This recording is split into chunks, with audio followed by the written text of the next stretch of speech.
There may be a few finishing touches left to go, but by and large, the start of the new school year marks the end of Phase 2 of the Joint Schools construction project.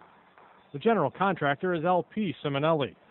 Vice President Bill Mahoney says over the past 4 years, 22 Buffalo public schools have been renovated. The latest to be completed are Hutch-Tech, Performing Arts, Bennett High, School 33, and School 39. Inside Hutch-Tech on Elmwood at Chippewa, Mahoney says work began by gutting most of the interior. Essentially what we've done in the reconstruction is put in all new electrical systems, fire alarm systems, phone systems, mechanical systems, air conditioning, everything as if it was a new school.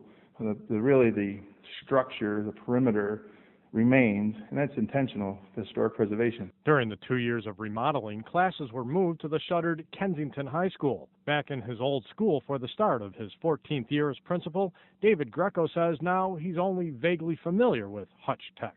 Because unless you see a landmark in this building, something that couldn't be moved like the 2 elevators or the safe in the office, you couldn't tell that this was the same place once you enter the building. It now has an expanded full-size gymnasium, and right above the basketball court, architects found space for 8 new classrooms in what appears to be a giant floating cube. It stands by itself on the 4 corner column posts, mast columns, and that cube is essentially a building within a building.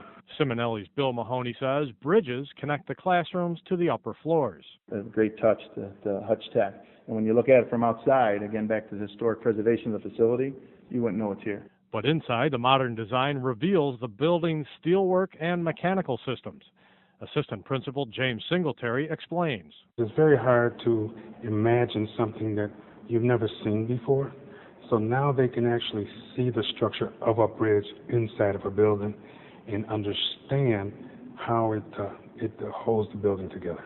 And Singletary says, it's beautiful to go to the wall and say, this is what you need to do. And this is where your math comes in, and this is the engineering component. Packing up and moving to and from Kensington, Principal Greco says was worth it. To return to this building, for instance, we have a biochem program. In our science wing, I now have 11 science teachers that are working in 11 science stations. I have labs for everybody that needs labs. And he says Hutch-Tech also has state-of-the-art equipment for students in the technical program. Our CNC labs and our materials testing lab and our machine shop, our wood shops, everything has got the new equipment. They're big, they're ventilated, they're safe. The price tag so far for rebuilding the 22 schools in the Joint Schools Reconstruction Project, nearly $500 million. Chris Kaya, WNED. Say hello to my little friend!